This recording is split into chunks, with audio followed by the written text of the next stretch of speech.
lettre encyclique de sa sainteté le pape Léon XIII sur l'origine du pouvoir civil, Diuturnum.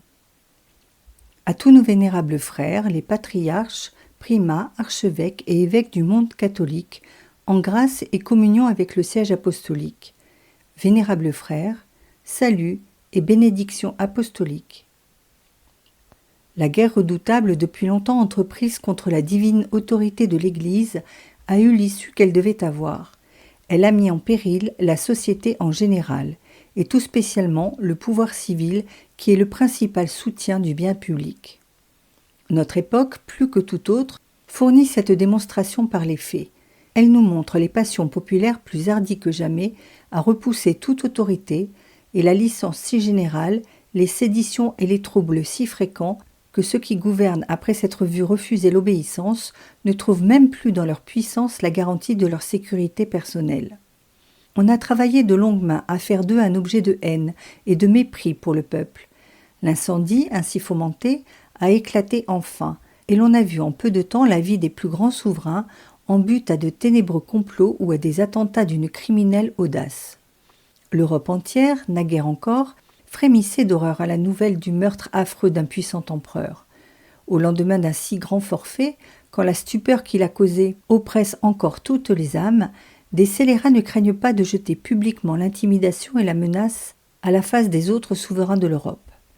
Ces grands périls publics, qui frappent tous les yeux, qui mettent en question à chaque heure la vie des princes, la tranquillité des États, le salut des peuples, nous jettent dans de cruelles angoisses. Et pourtant la religion chrétienne, à peine avait-elle pénétré les mœurs et les institutions des sociétés, leur avait préparé par sa divine vertu de précieuses garanties d'ordre public et de stabilité. Parmi les premiers et les plus grands de ces bienfaits, il faut placer ce juste et sage tempérament de droit et de devoir qu'elle a su déterminer entre les souverains et les peuples. C'est qu'en effet, les préceptes et les exemples du Christ ont une efficacité merveilleuse pour contenir dans le devoir aussi bien ceux qui obéissent que ceux qui commandent, et pour produire entre eux cette harmonie, ce concert des volontés qui est conforme aux lois de la nature et qui assure le cours paisible et régulier des choses publiques. C'est pourquoi, Dieu ayant voulu nous confier le gouvernement de l'Église catholique, gardienne et interprète de la doctrine de Jésus-Christ, nous estimons, vénérables frères, qu'il nous appartient en cette qualité de rappeler publiquement les obligations que la morale catholique impose à chacun dans cet ordre de devoirs. De cet exposé doctrinal ressortiront par voie de conséquence les moyens qu'il faut employer pour conjurer tant de périls redoutables et assurer le salut de tous. C'est en vain que, inspiré par l'orgueil et l'esprit de rébellion, l'homme cherche à se soustraire à toute autorité. À aucune époque il n'a pu réussir à ne dépendre de personne. À toute association, à tout groupe d'hommes, il faut des chefs. C'est une nécessité impérieuse. À peine pour chaque société de se dissoudre et de manquer le but en vue duquel elle a été formée. Mais à défaut d'une destruction totale de l'autorité politique dans les États, destruction qui eût été impossible, on s'est appliqué du moins par tous les moyens à en énerver la vigueur, à en amoindrir la majesté. C'est ce qui s'est fait surtout au XVIe siècle, alors que tant d'esprits se laissèrent égarer par un funeste courant d'idées nouvelles. Depuis lors, on vit la multitude non seulement revendiquer une part excessive de liberté, mais entreprendre de donner à la société humaine, avec des origines fictives, une base et une constitution arbitraire. Aujourd'hui, on va plus loin. Bon nombre de nos contemporains, marchant sur les traces de ceux qui, au siècle dernier, se sont décernés le titre de philosophes, prétendent que tout pouvoir vient du peuple, que par suite, l'autorité n'appartient pas en propre à ceux qui l'exercent, mais à titre de mandat populaire, et sous cette réserve que la volonté du peuple peut toujours retirer à ses mandataires la puissance qu'elle leur a déléguée. C'est en quoi les catholiques se séparent de ces nouveaux maîtres. Ils vont chercher en Dieu le droit de commander et le font dériver de là comme de sa source naturelle et de son nécessaire principe. Toutefois, il importe de remarquer ici que, s'il s'agit de désigner ceux qui doivent gouverner la chose publique, cette désignation pourra dans certains cas être laissée au choix et aux préférences du grand nombre, sans que la doctrine catholique y fasse le moindre obstacle. Ce choix, en effet, détermine la personne du souverain. Il ne confère pas les droits de la souveraineté. Ce n'est pas l'autorité que l'on constitue, on décide par qui elle devra être exercée. Il n'est pas question davantage des différents régimes politiques. Rien n'empêche que l'Église n'approuve le gouvernement d'un seul ou celui de plusieurs, pourvu que ce gouvernement soit juste et appliqué au bien commun. Aussi, réserve faite des droits acquis, il n'est point interdit au peuple de se donner telle forme politique qui s'adaptera mieux ou à leur génie propre ou à leurs traditions et à leurs coutumes. Que si l'on veut déterminer la source du pouvoir dans l'État, l'Église enseigne avec raison qu'il la faut chercher en Dieu. C'est ce qu'elle a trouvé, exprimé avec évidence dans les saintes lettres et dans les monuments de l'Antiquité chrétienne. On ne saurait d'ailleurs imaginer une doctrine plus conforme à la raison, plus favorable aux intérêts des souverains et des peuples. Cette origine divine de l'autorité humaine est attestée de la façon la plus claire en maintes passages de l'Ancien Testament. C'est par moi que règnent les rois, par moi que les souverains commandent, que les arbitres des peuples rendent la justice. Ailleurs, prêtez l'oreille, vous qui gouvernez les nations, parce que c'est par Dieu que vous a été donnée la puissance, l'autorité vous vient du Très-Haut. Le livre de l'Ecclésiastique fournit le même enseignement. C'est Dieu qui a préposé un chef au gouvernement de chaque nation. Les hommes, toutefois, sous l'influence des fausses religions, oublièrent peu à peu ces divines leçons. Le paganisme, qui avait altéré tant de vérités et faussé tant d'idées, ne manqua pas de corrompre aussi la vraie notion de pouvoir et d'en défigurer la beauté. C'est plus tard, quand la clarté de l'Évangile se leva sur le monde, que la vérité reprit ses droits et qu'on vit reparaître dans tout son éclat le principe noble et divin d'où procède toute autorité. Quand le gouverneur romain se vante devant notre Seigneur Jésus-Christ du pouvoir qu'il a de l'acquitter ou de le condamner, le Sauveur lui répond « Tu n'aurais sur moi aucune puissance si celle que tu possèdes ne t'avait été donnée d'en haut. » Saint Augustin, expliquant ce passage, s'écrie « Apprenons ici de la bouche du Maître ce qu'il enseigne ailleurs par son apôtre. C'est qu'il n'y a de pouvoir que celui qui vient de Dieu. » Et en effet, la doctrine et la morale de Jésus-Christ ont trouvé un écho fidèle dans la prédication des apôtres. On connaît l'enseignement sublime et décisif que saint Paul donnait aux Romains, bien qu'il fût soumis à des empereurs païens. Il n'y a de pouvoir que celui qui vient de Dieu. D'où l'apôtre déduit comme une conséquence que le souverain est le ministre de Dieu. Les pères de l'Église ont mis tout leur soin à reproduire et à répandre cet enseignement dont ils avaient été nourris.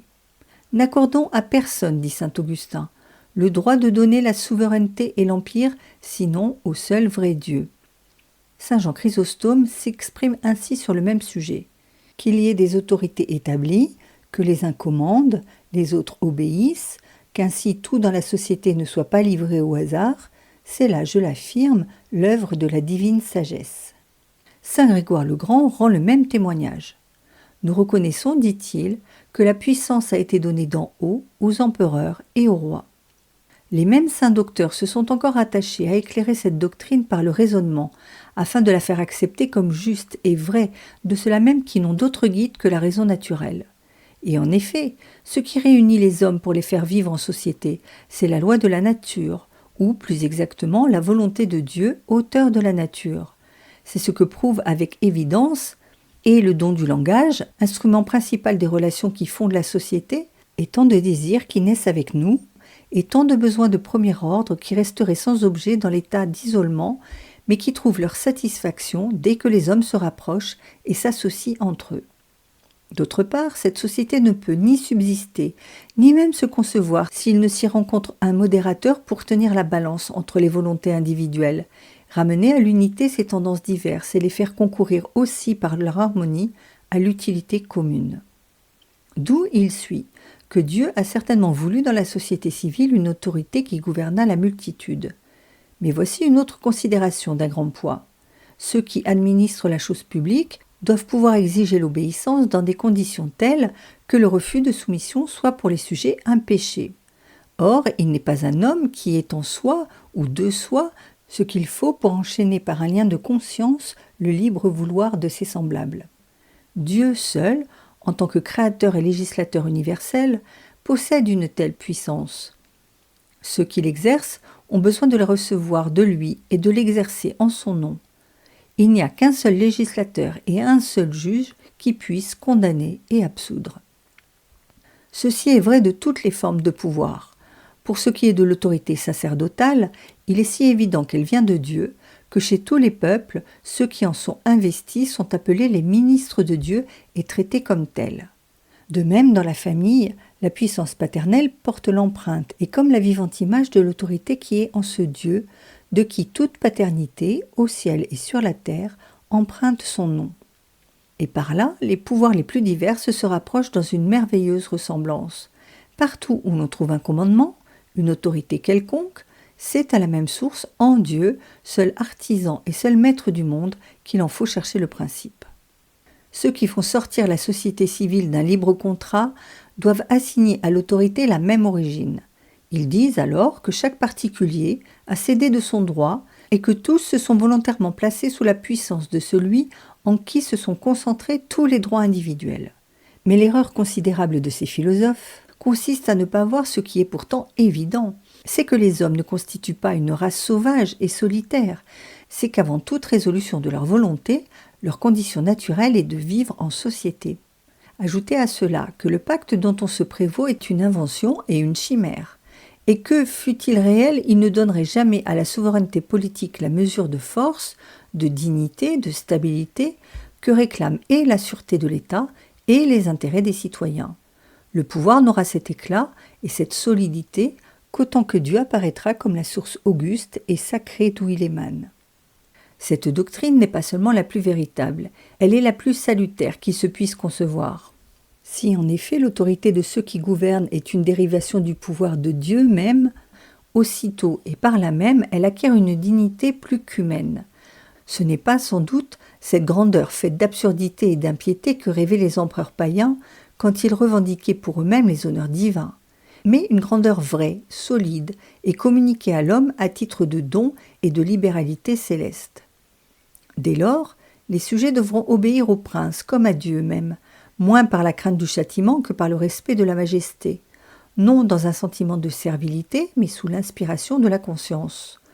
Et l'autorité fixée à sa vraie place s'en trouvera grandement affermie, car les citoyens, se sentant pressés par le devoir, devront nécessairement s'interdire l'indocilité et la révolte, persuadés d'après les vrais principes que résister au pouvoir de l'État, c'est s'opposer à la volonté divine, que refuser l'honneur au souverain, c'est le refuser à Dieu. C'est l'enseignement formel que l'apôtre saint Paul adressait spécialement aux Romains. Lorsque les instruisant sur le respect dû au prince, il écrivait ces graves paroles dont l'autorité et l'importance ne sauraient être dépassées. Que tout homme vivant soit soumis aux puissances souveraines, car il n'y a de pouvoir que celui qui vient de Dieu, et les autorités qui existent tiennent de Dieu leur institution. C'est pourquoi celui qui résiste au pouvoir résiste à l'institution divine, et ceux qui résistent de la sorte attirent sur eux-mêmes la condamnation. Soyez donc soumis, cela est nécessaire, non seulement parce que le châtiment vous menace, mais parce que la conscience l'exige.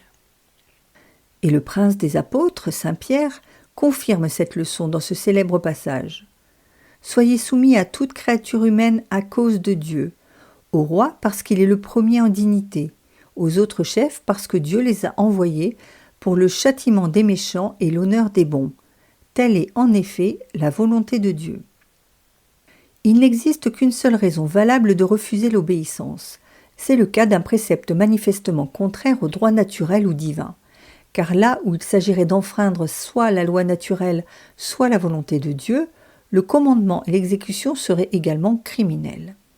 Si donc on se trouvait réduit à cette alternative de violer ou les ordres de Dieu ou ceux des gouvernants, il faudrait suivre le précepte de Jésus-Christ qui veut qu'on rende à César ce qui est à César et à Dieu ce qui est à Dieu. Et à l'exemple des apôtres, on devrait répondre « Il faut obéir à Dieu plutôt qu'aux hommes ». Et il ne serait pas juste d'accuser ceux qui agissent ainsi de méconnaître le devoir de la soumission. Car les princes dont la volonté est en opposition avec la volonté et les lois de Dieu dépassent en cela les limites de leur pouvoir et renversent l'ordre de la justice.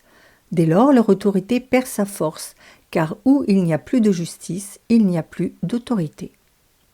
Mais pour que la justice préside toujours à l'exercice du pouvoir, il importe avant tout que les chefs des États comprennent bien que la puissance politique n'est faite pour servir l'intérêt privé de personne et que les fonctions publiques doivent être remplies pour l'avantage non de ceux qui gouvernent, mais de ceux qui sont gouvernés.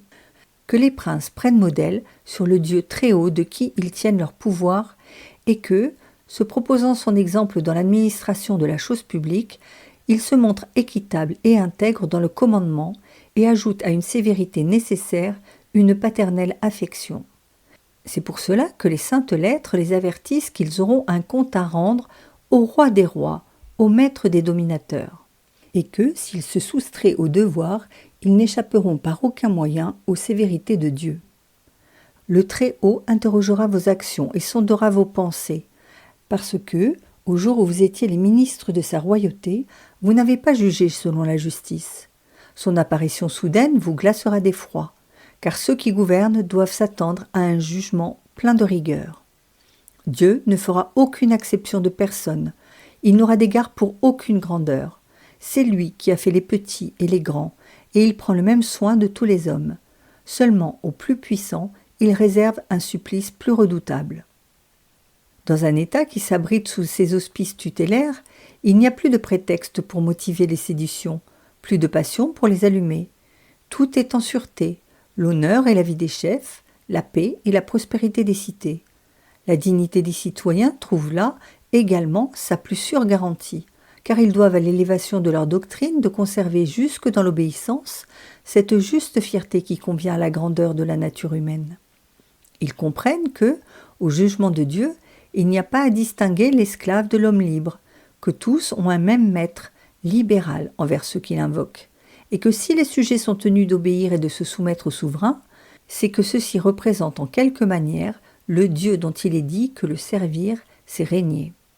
Or, l'Église a toujours travaillé à ce que ce type chrétien du pouvoir politique ne pénétrât pas seulement dans les esprits, mais marqua encore de son empreinte la vie publique et les mœurs des peuples. L'erreur religieuse empêchait les empereurs païens de s'élever jusqu'à cet idéal du pouvoir que nous avons retracé. Tant que les rênes du gouvernement furent entre leurs mains, l'Église a dû se borner à insinuer dans l'esprit des populations une doctrine qui put devenir la règle de leur vie le jour où elles adopteraient les institutions chrétiennes. Aussi, les pasteurs des âmes, renouvelant les exemples de l'apôtre saint Paul, s'attachaient-ils avec le plus grand soin à prêcher la soumission aux princes et aux puissances.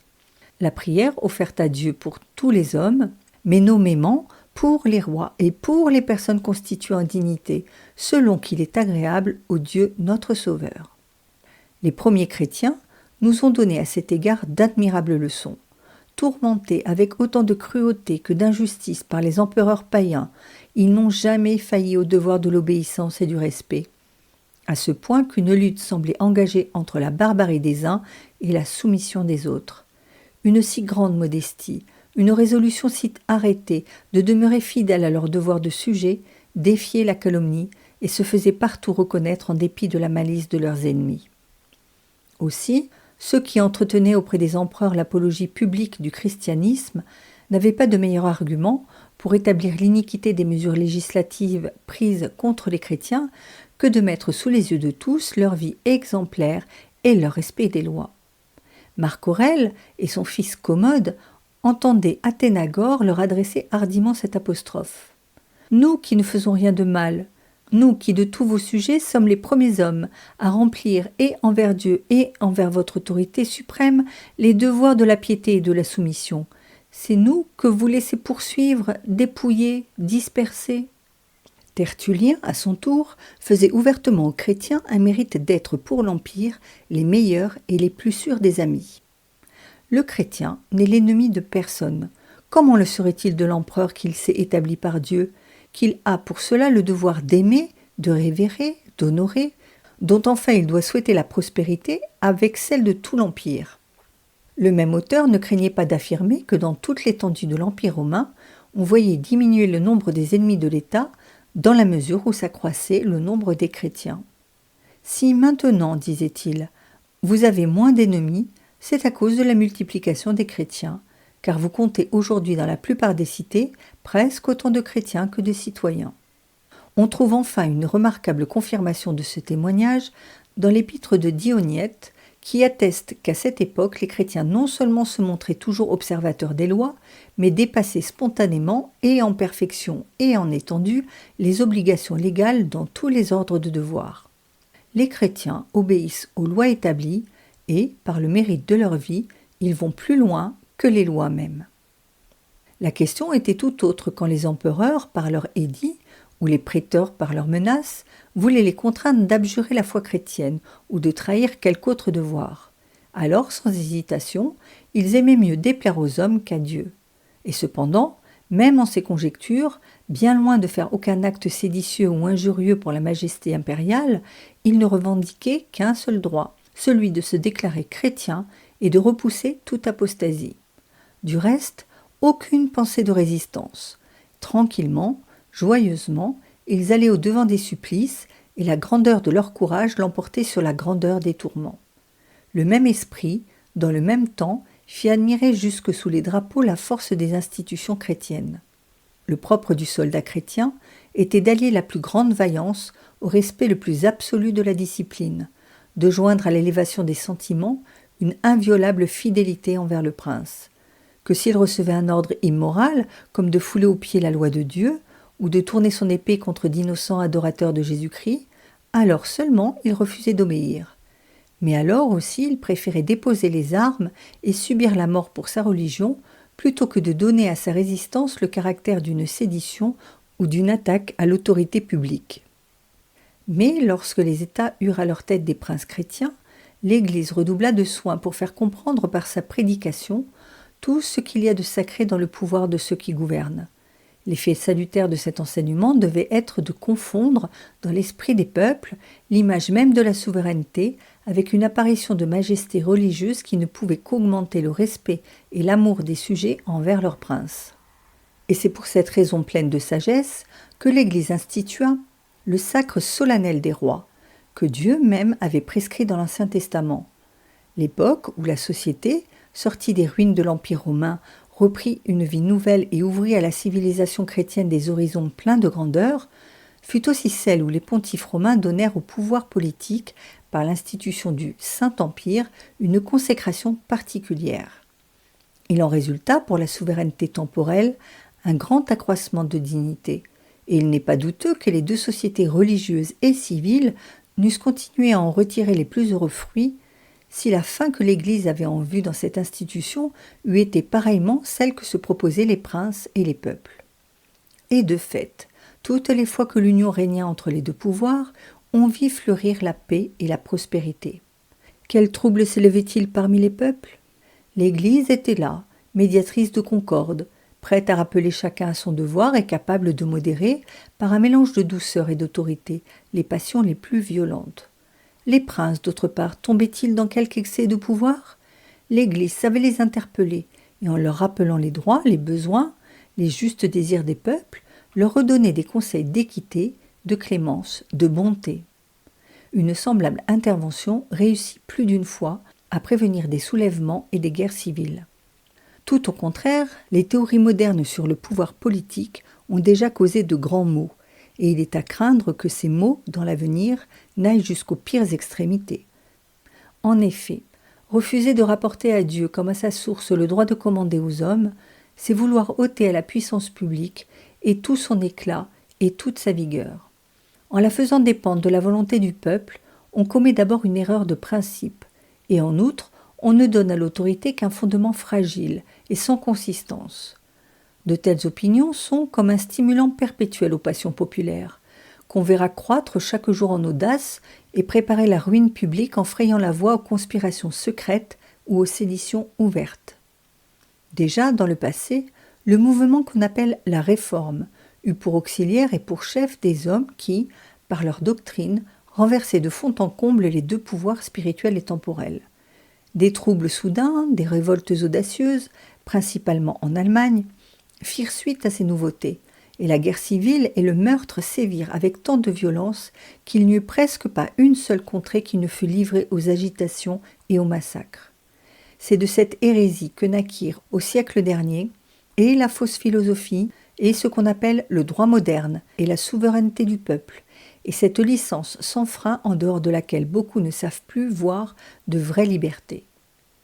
De là, on s'est avancé jusqu'aux dernières erreurs, le communisme, le socialisme, le nihilisme, monstres effroyables qui sont la honte de la société et qui menacent d'être sa mort.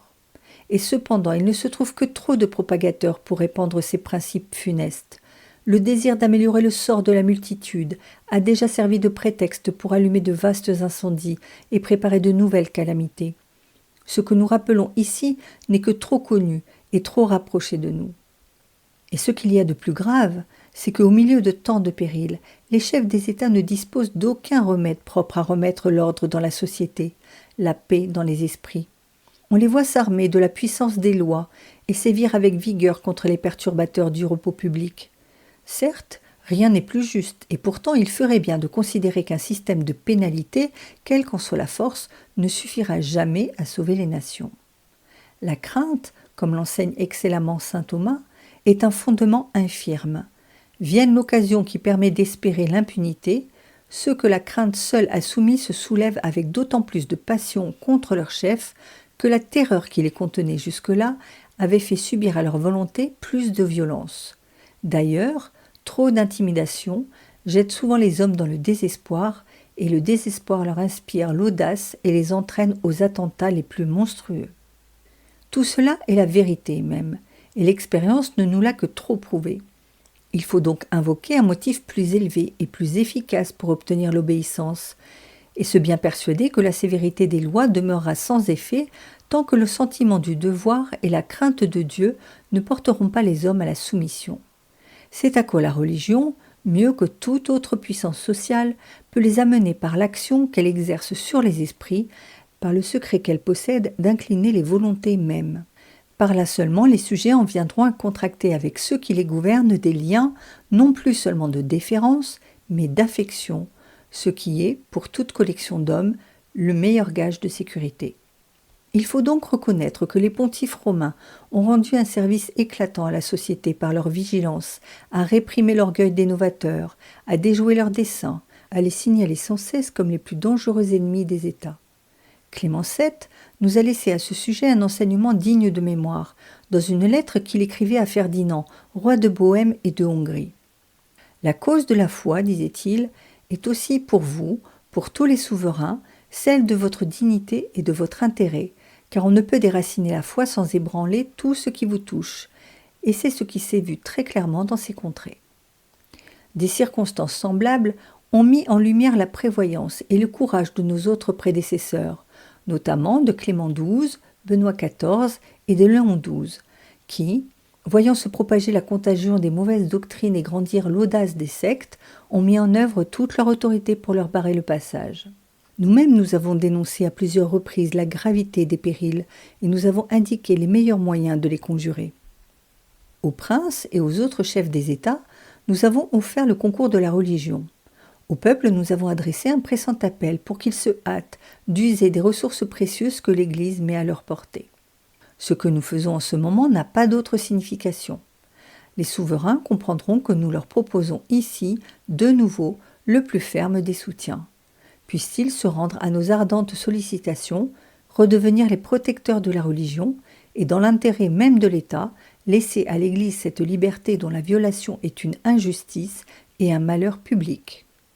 Assurément, l'Église de Jésus-Christ ne peut être ni suspecte au prince, ni odieuse au peuple. Si elle rappelle au prince l'obligation de respecter tous les droits et de remplir tous les devoirs, en même temps, elle fortifie et seconde leur autorité de 1000 manières. Elle reconnaît et proclame leur juridiction et leur souveraineté sur tout ce qui appartient à l'ordre civil.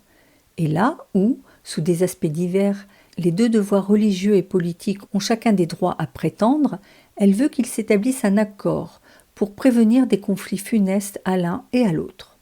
Quant au peuple, l'Église, se souvenant qu'elle est instituée pour le salut de tous, leur a toujours témoigné une affection maternelle.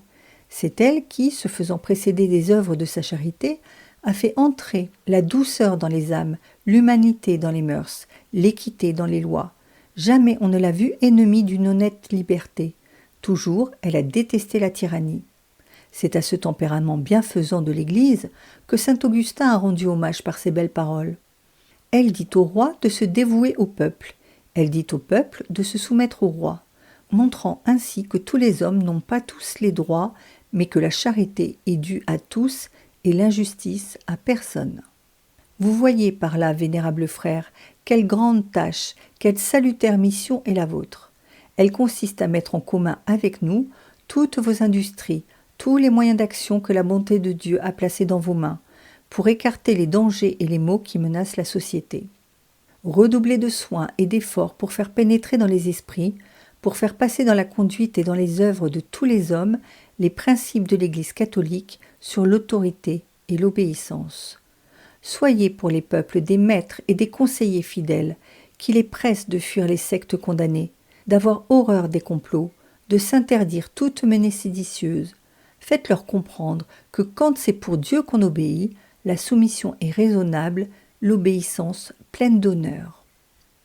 Mais parce que c'est Dieu qui sauve les rois, qui donne au peuple de se reposer parmi les splendeurs de la paix, sous les tentes de la confiance et dans les richesses de la concorde, c'est lui qu'il faut supplier pour qu'il ramène les âmes au devoir et à la vérité, qu'il désarme les haines et rende à la terre la tranquillité et la paix qui lui manquent depuis si longtemps. Pour être plus sûr d'être exaucé, prenons pour intercesseur et pour avocat la Vierge Marie, Mère de Dieu, secours des chrétiens, tutrice du genre humain, Saint Joseph, son chaste époux, dont l'Église universelle invoque avec tant de confiance le patronage, Saint Pierre et Saint Paul, princes des apôtres, gardiens et défenseurs de l'honneur du nom chrétien. En attendant, comme gage des dons divins et de notre tendresse, nous vous donnons à vous tous, vénérables frères, au clergé et au peuple confié à votre sollicitude, la bénédiction apostolique dans le Seigneur. Donnée à Rome, à Saint-Pierre, le 29 juin 1881, la 4e année de notre pontificat. Léon XIII,